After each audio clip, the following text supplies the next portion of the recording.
Khatamallahu ala qulubihim wa ala sam'ihim wa ala absarihim ghishawah wa lahum adzabun azim.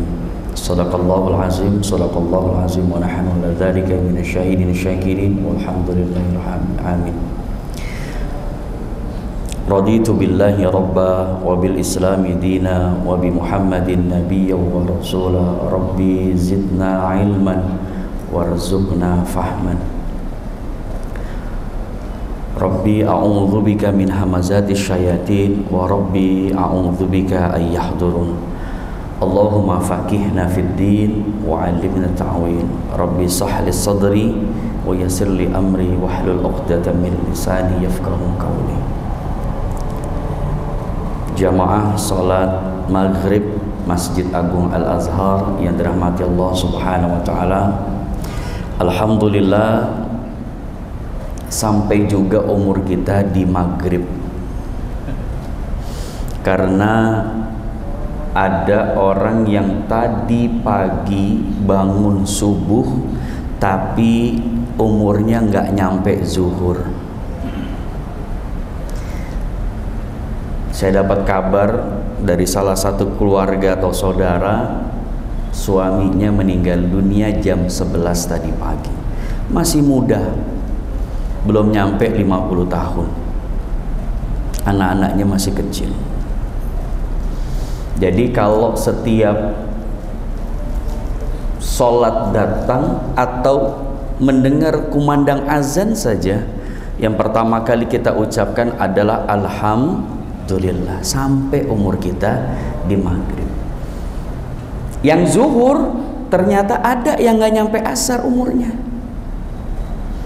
Yang asar juga belum tentu sampai umurnya ke maghrib. Alhamdulillah, Allah izinkan kita masih diberikan kesempatan bersimpuh, bersujud untuk melakukan ibadah salat maghrib berjamaah. Ada jutaan orang yang hari ini berebut untuk bisa maghrib dengan segala alasannya. Izin Allah, Allah luangkan waktu kita untuk bisa sholat maghrib berjamaah. Masih ada PR nanti isya. Kira-kira nyampe nggak umur kita sampai isya? Siapa yang jamin? Oleh karena itu, yang pertama, syukur kepada Allah menjadi hal yang wajib yang kita lakukan. Terlebih sudah mendekati bulan yang penuh ampunan. Kita sudah berada di 17-18 Sya'ban malam hari ini. Berarti hanya menghitung hari saja. Semoga doa-doa kita di penghujung Sya'ban itu tidak lain tidak bukan adalah Allahumma balighna Ramadan. Doanya sudah jelas. Ya Allah, berkahi bulan Rajab, Rajab sudah selesai. Ya Allah, berkahi bulan Sya'ban, Sya'ban sedang kita lalui. Allahumma barik lana fi Rajab wa Sya'ban wa balighna Ramadan. Doa yang terpenting di akhir-akhir bulan Sya'ban ini adalah Allah sampaikan umur kita di bulan suci Ramadan. Karena apa? Bisa jadi tahun lalu kita bisa merasakan Ramadan 30 hari, tapi tahun ini belum tentu bisa sampai umur kita. Maka tema kita malam hari ini yaitu Ramadankan hatimu. Kenapa hati yang harus diramadankan? Karena hati kita sumber segala sumber.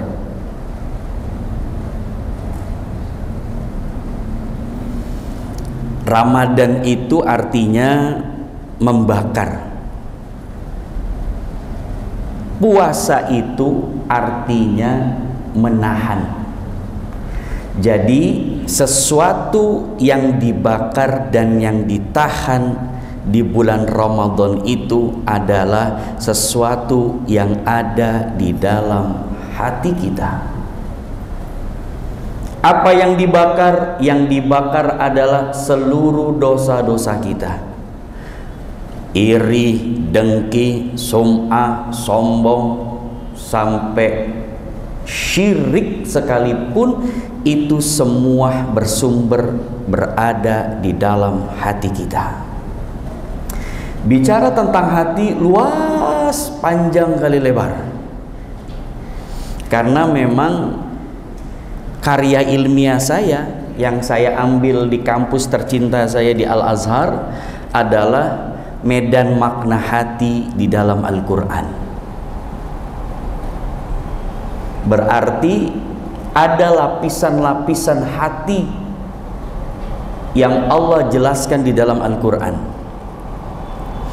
Kalau kita sebut medan makna kata ilah atau kata Allah di dalam Al-Quran, berarti isinya adalah nama lain dari Allah. Allah menyebut dengan kata ilahun, rabbun, dan Allah itu sendiri, dan seterusnya. Berarti medan makna hati, berarti Allah menyebutkan bermacam-macam kata hati di dalam Al-Quran dan memiliki maksud dan tujuan masing-masing.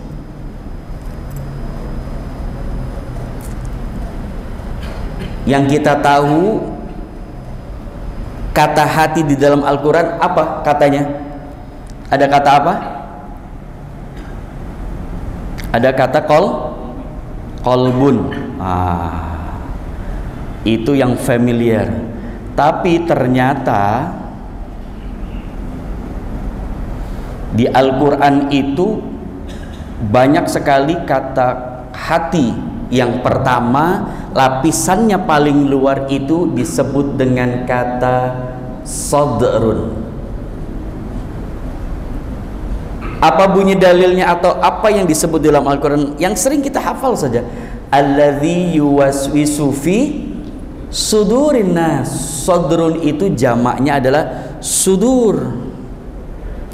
Tadi Imam guru kita yang mulia membacakan surah Alam Nashrah laka sadrak, sadrun yang disebutkan. Bukankah aku telah melapangkan bagimu dadamu ya Muhammad? Jadi lapisan yang paling luar itu, hati yang paling luar lapisannya disebut dengan dada, atau disebut dengan kata di dalam Al-Quran yaitu dengan kata sadrun, atau jamaknya sudur. Alladzi yuwaswisu fi sudurin nas, artinya apa?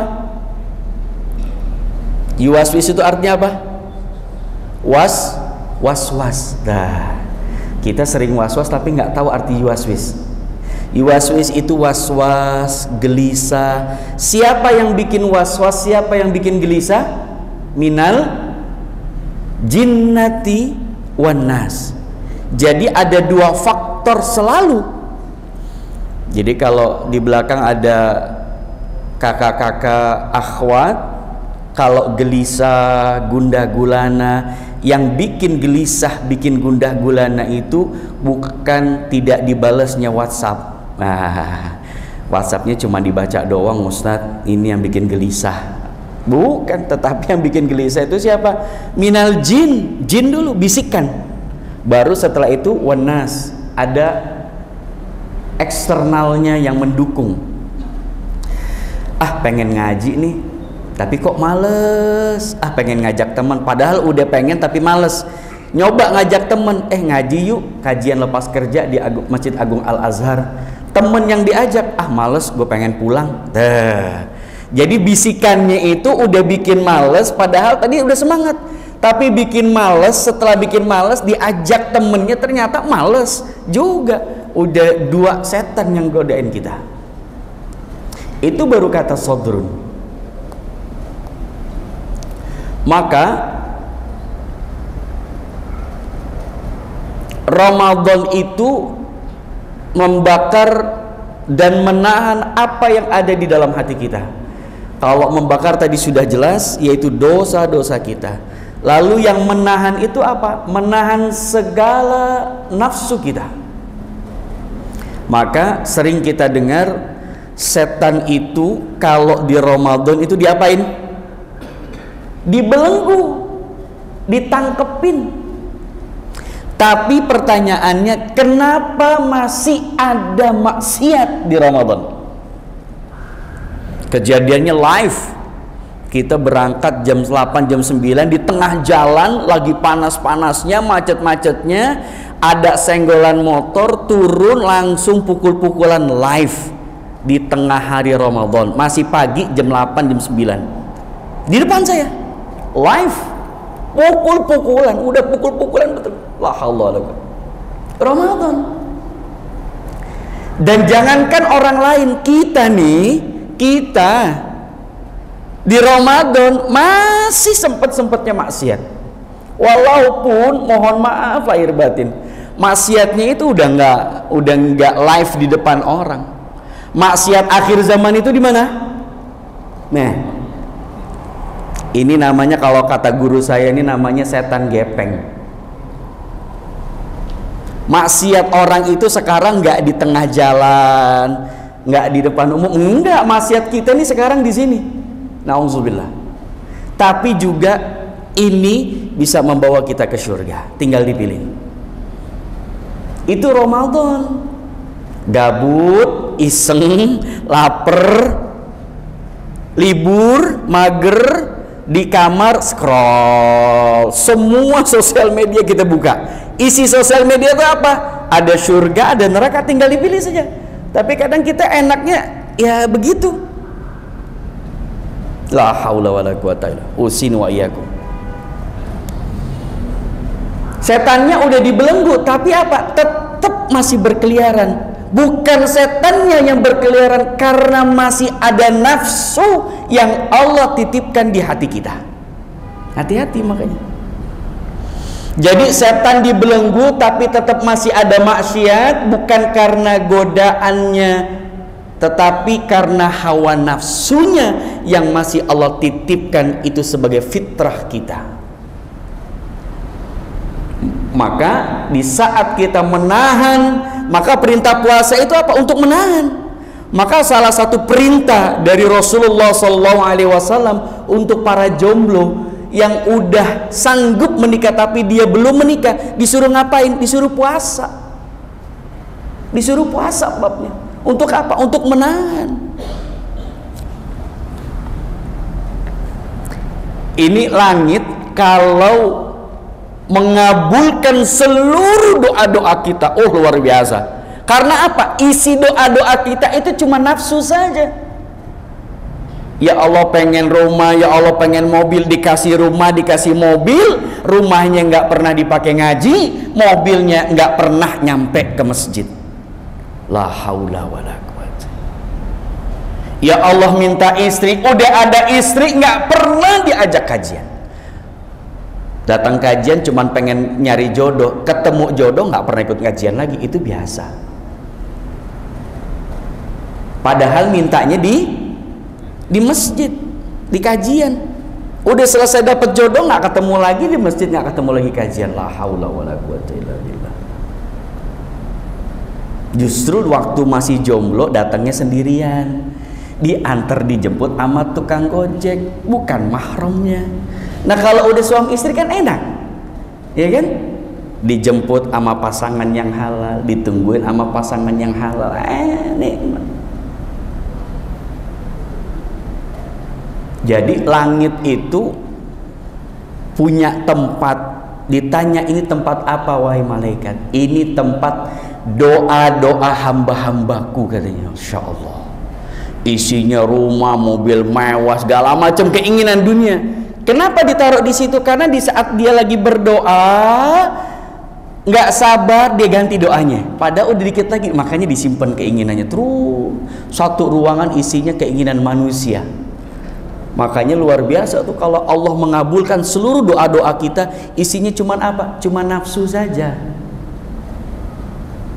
Sering saya sampaikan di sini, 60 tahun kita ibadah, doanya minta duit lagi, minta rumah lagi, begitu. 40 tahun kita ibadah, bertahun-tahun kita sujud, bertahun-tahun kita sholat, habis sholat mintanya rumah lagi, mobil lagi, karir lagi, harta lagi, duit lagi, begitu. sekali-kali minta husnul khatimah, sekali-kali minta ridhonya Allah. Itu ranah hati tuh, nafsunya luar biasa. Jadi hati yang mudah diganggu itu lapisannya yang paling depan, yaitu sodrun, gampang gelisah, gampang galau, gampang terbisikkan oleh gangguan. Lalu gimana Ustadz biar bisa lebih tenang, biar bisa lebih fokus, meningkatkan kualitas ibadahnya? Yaitu dengan cara meningkatkan kualitas hatinya, dengan cara beribadah yang maksimal. Karena lapisan berikutnya yang sering kita sebut yaitu kata qalbun. Qalbun itu Allah menyampaikan ala bidzikrillahi tatmainnul qulub. Tatmainnul qulub. Hanya dengan mengingatku hati menjadi tenang. Jadi Allah menggambarkan hati dengan hati yang tenang itu dengan kata qalbun. Jadi kalau teman-teman pengen lebih tenang hidupnya, tenang kerjanya, rumah tangganya, karirnya, tingkatkan kualitas ibadah, nanti dia akan naik dengan sendirinya ketenangan yang Allah berikan. Beda rasanya. Tapi hati-hati, sifatnya kalbun itu artinya terbolak-balik. Jadi suatu ketika teman-teman lagi memaksimalkan ibadah, tiba-tiba langsung Allah bikin roller coaster, terjun.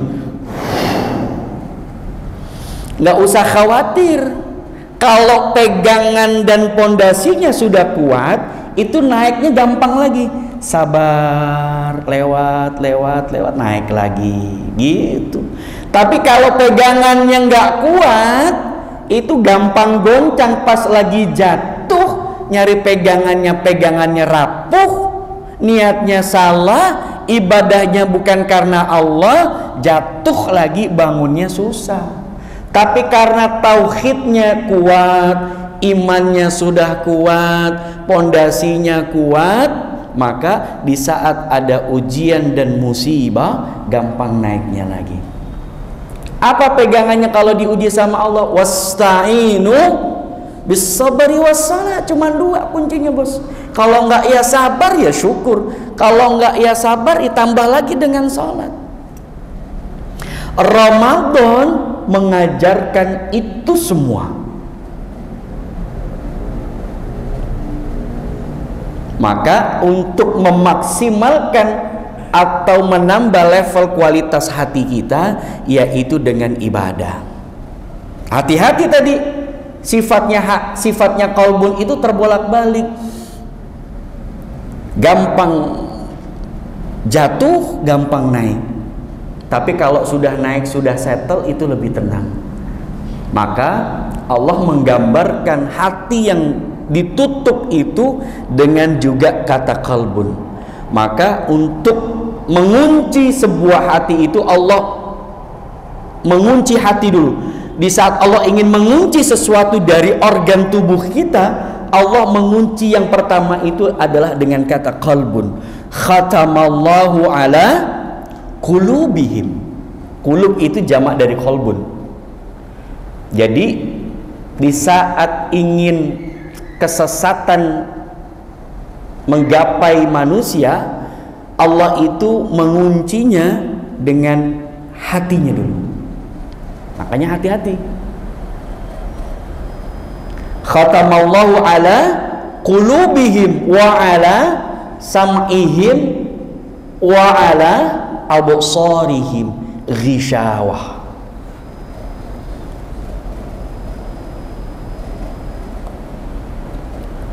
Jadi pertama tuh Allah kunci hatinya dulu, cekek. Nah sudah. Kalau hatinya sudah mati, Allah menggambarkan hati yang tenang itu dengan kata qalbun. Allah menggambarkan hati yang mati itu juga dengan kata qalbun. Setelah hatinya mati, fungsi mana yang berikutnya? Fungsi telinga, yaitu pendengaran. Telinganya mah ada. Kita kan punya telinga semua. Tetapi ada manusia, ada orang yang fungsinya dimatikan sama Allah. Apa fungsinya? Fungsi untuk mendengar yang baik. Ada kabar baik, karena hatinya kuda ketutup, telinganya fungsinya Allah sudah matikan juga, maka kabar baik itu selalu akan dia tolak. Siapapun yang ngasih nasihat akan terpental. Karena apa? Bukan hanya telinganya yang Allah matikan, tapi sumbernya, hatinya Allah matikan. Hatinya sudah mati, telinga fungsinya sudah mati. Indra berikutnya apa? Mata, yaitu penglihatan. Maka apapun kebaikan yang ada di depan matanya, semuanya akan terlihat jelek. Kita kan pasti punya tuh teman di kantor kayak begitu, teman di sekolah kayak begitu, teman di lingkungan kayak begitu. Dan itu akan selalu ada orang-orang kayak begitu. Memang Allah titipkan di hadapan kita sebagai bukti. Matanya mah bisa ngelihat, telinganya bisa ngedenger, tapi di saat itu Allah matikan hatinya, kebaikan orang lain gak pernah dilihat.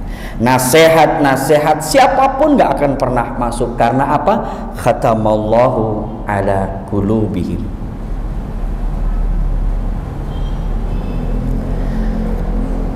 Ikhwatal iman yang dimuliakan Allah subhanahu wa ta'ala, kita itu gampang jatuh cinta sama manusia.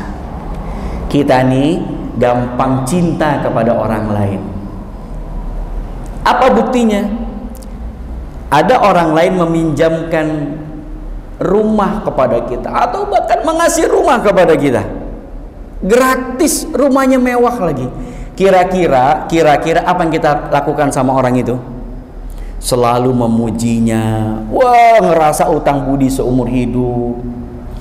Kita dipinjemin sesuatu yang kebetulan kita butuh, itu juga kita terima kasihnya sama teman kita tuh luar biasa.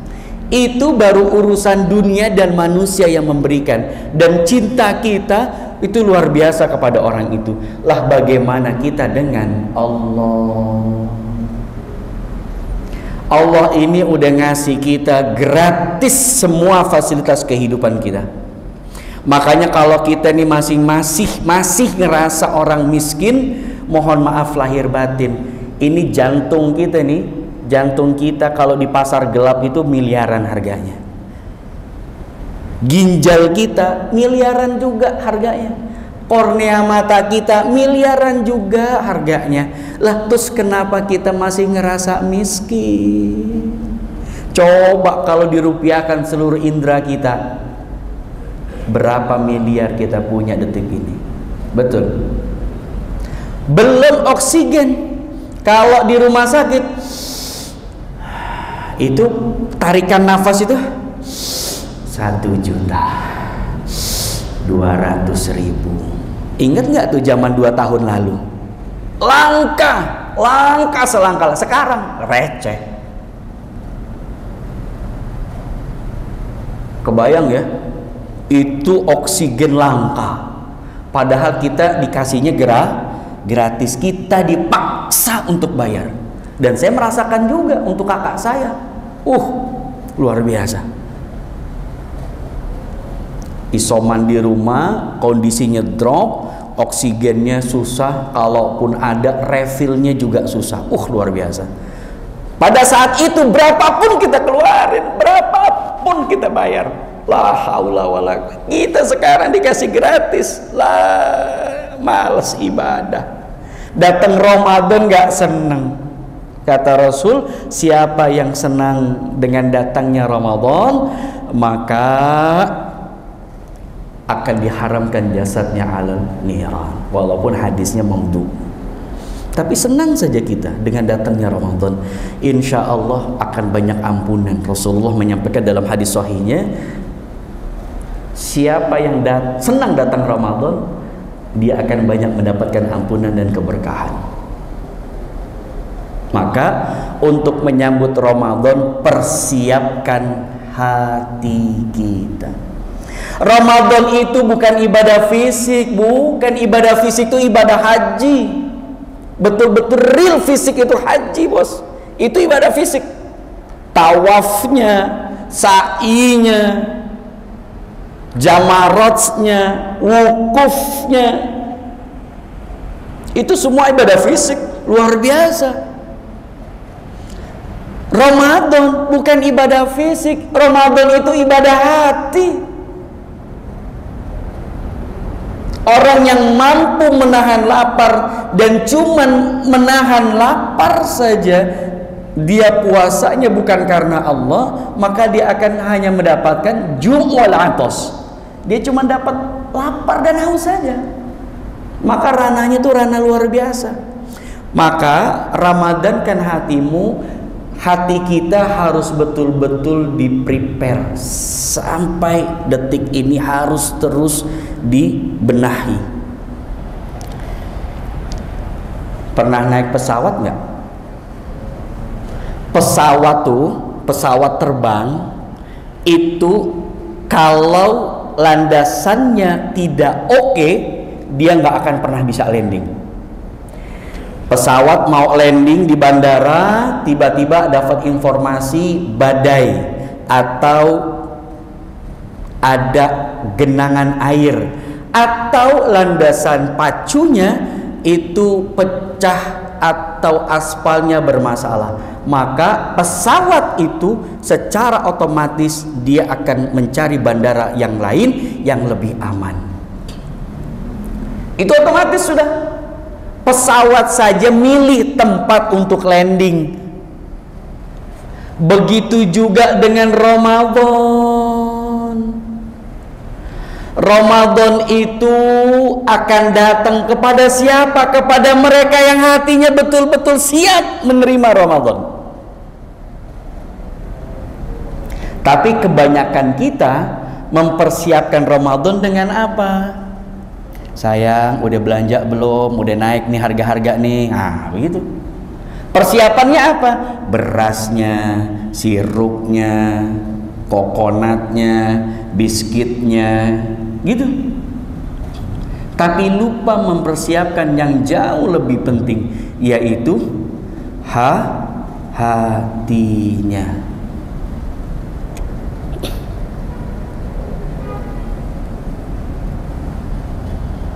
Ini luar biasa. Karena apa? Kita akan ngerasain nanti itu pas udah betul-betul masuk Ramadan dan kita sahur pertama, besok puasa. Luar biasa. Kalau nggak salah tuh nanti hari biasa tuh. Kebetulan juga kerja. Luar biasa. Lagi-lagi kalau Ramadan itu dilakukan dengan ibadah fisik, maka lelah dan capek dan lapar dan haus yang didapat. Tapi kalau Ramadan itu dipersiapkannya dari hati, maka semuanya akan lebih mudah. Illa 'alal khashiin innaha lakabiratun, kata Allah. Semuanya itu besar, semuanya itu berat, kecuali untuk siapa? Illa 'alal khashiin.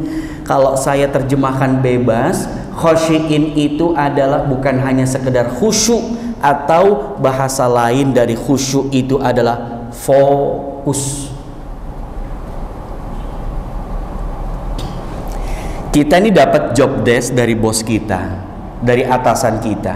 Kalau kita nggak pernah fokus mengerjakan proyek atau tugas dari bos kita itu, pasti akan molor dari target. Betul. Tapi di saat kita dikasih deadline besok atau lusa selesai, otomatis mau nggak mau, suka tidak suka, maka akan kita fokuskan. Saya akan bermalam, saya akan begadang, saya akan fokuskan bagaimana besok selesai. Maka semuanya akan selesai pada waktunya.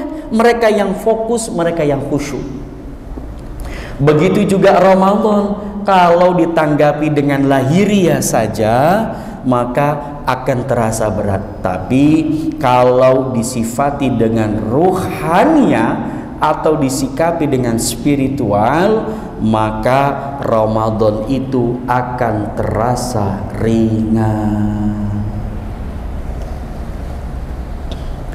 Ikhwatal iman yang dimuliakan Allah Subhanahu wa taala. Belum kita bicara tentang rizki di bulan Ramadan. Itu luar biasa lagi tuh. Kenapa? Logikanya itu kita makan berapa kali sehari pas Ramadan? 2 kali. Tapi kalau dicek sama istri kita, pengeluaran kita lebih banyak. Pasti. Tanya dah. Dari hari biasa. Hari biasa itu pengeluaran makan kita 2 juta 3 kali makan. Anak kita ikut makan juga, anak 2, 4 orang 3 kali makan. Hitunglah misalkan 2 juta sebulan. Ramadan mohon maaf 2 kali makan. Yang puasa atau yang makan cuman 2 orang, anak-anak kita nggak puasa.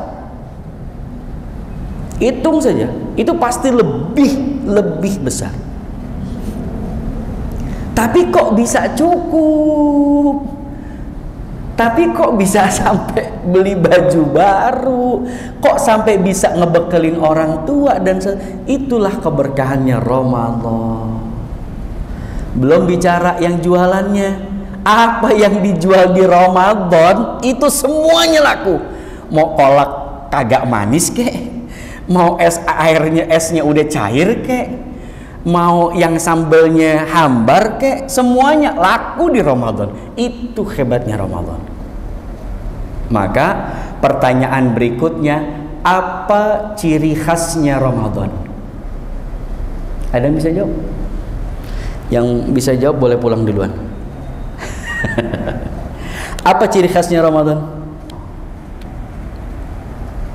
Kolak. Nah, kolak. Apa ciri khasnya Ramadan?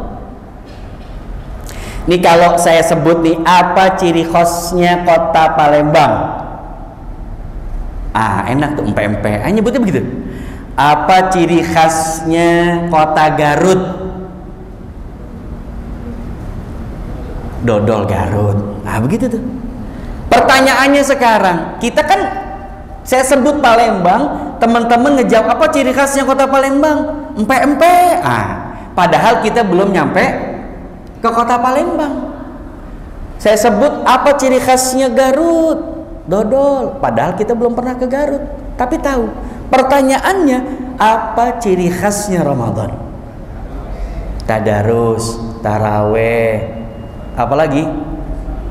Apa? Puasa. Berarti belum nyampe nih, berapa menit lagi? 10 menit lagi. Belum nyampe berarti nih. Belum nyampe ngajinya berarti. Ya. Apa ciri khasnya Ramadan? Ada yang bisa jawab? Ini kayaknya belum pernah ketemu Ramadan nih. Loh iya dong. Apa ciri khasnya Ramadan? Selain tadi yang disebutkan taraweh, puasa, apalagi tadi? Tadarus, apa gitu?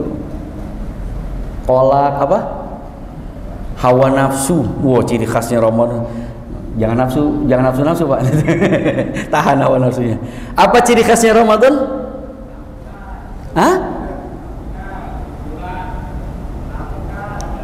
Al-Quran. Pinter. Dari tadi saya lihat memegang HP terus, tapi nyampe ke sana. Luar biasa. Ciri khasnya Ramadan itu apa? Al-Quran. Makanya kalau kita ibarat kata itu kalau ke Palembang belum afdol kalau belum nyicipin apa yang khas di situ. Teman-teman umroh kalau belum minum zam-zamnya, belum beli kurmanya, itu belum afdol. Bahasanya begitu. Nih kita besok mau masuk Ramadan tapi tidak mencicipi apa yang khas di Ramadan, maka sia-sialah kita. Apa ciri khasnya Ramadan tadi? Al-Quran. Kenapa Al-Quran? Karena diturunkan apa yang disematkan oleh Al-Quran semuanya baik. Contoh, kalau nabi yang membawa Al-Quran, nabi siapa? Nabi Muhammad, nabi yang terbaik, terakhir dan tidak ada nabi setelahnya. Malaikat yang membawa Al-Quran dari langit siapa? Malaikat Jibril menjadi pemimpin para malaikat. Malaikat yang paling luar biasa. Malam yang diturunkan Al-Quran itu malam apa? Lailatul Qadar. Lebih baik dari 1000 bulan. Umat yang menerima Al-Quran, umat siapa? Umat Nabi Muhammad, umat terbaik di akhir zaman. Jadi apapun yang disematkan Al-Quran maka semuanya baik. Ramadan itu menjadi ciri khasnya, maka Ramadan itu bulan terbaik. Maka jangan disia-siakan kita tidak mencicipi khasnya Ramadan. Jadi khasnya Ramadan bukan kolak, ya. Kolak masih bisa ketemu, bener dah. Saya di Ciputat itu setiap pagi ada yang jualan kolak, setiap pagi ada. Jadi di luar Ramadan masih bisa ketemu. Ya, ciri khasnya Ramadan itu adalah Al-Quran. Inna anzalnahu fi Lailatul Qadar. Dari awal puasa maka niatkan untuk kita bisa mengkhatamkan Al-Quran. Sama-sama bareng saya. Bismillahirrahmanirrahim. Aku berjanji bulan Ramadan tahun ini akan mengkhatamkan Al-Quran 5 kali. Nah, udah janji loh. Janji boy. Ya terserah deh, pokoknya urusan itu sama Allah udah. Ini namanya jebakan kebaikan. Gitu ya. Visual, ada mau bertanya silakan. 5 menit lagi memasuki azan atau sholat isya.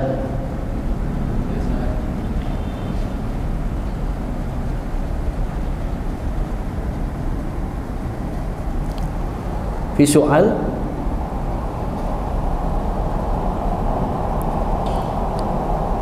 Cukup?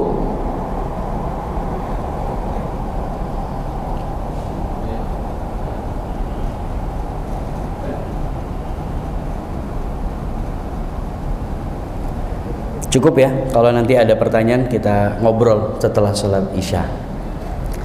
Ikhwatal iman yang dimuliakan Allah Subhanahu wa taala, ramadankan hatimu berarti persiapkan hati kita untuk menyambut Ramadan.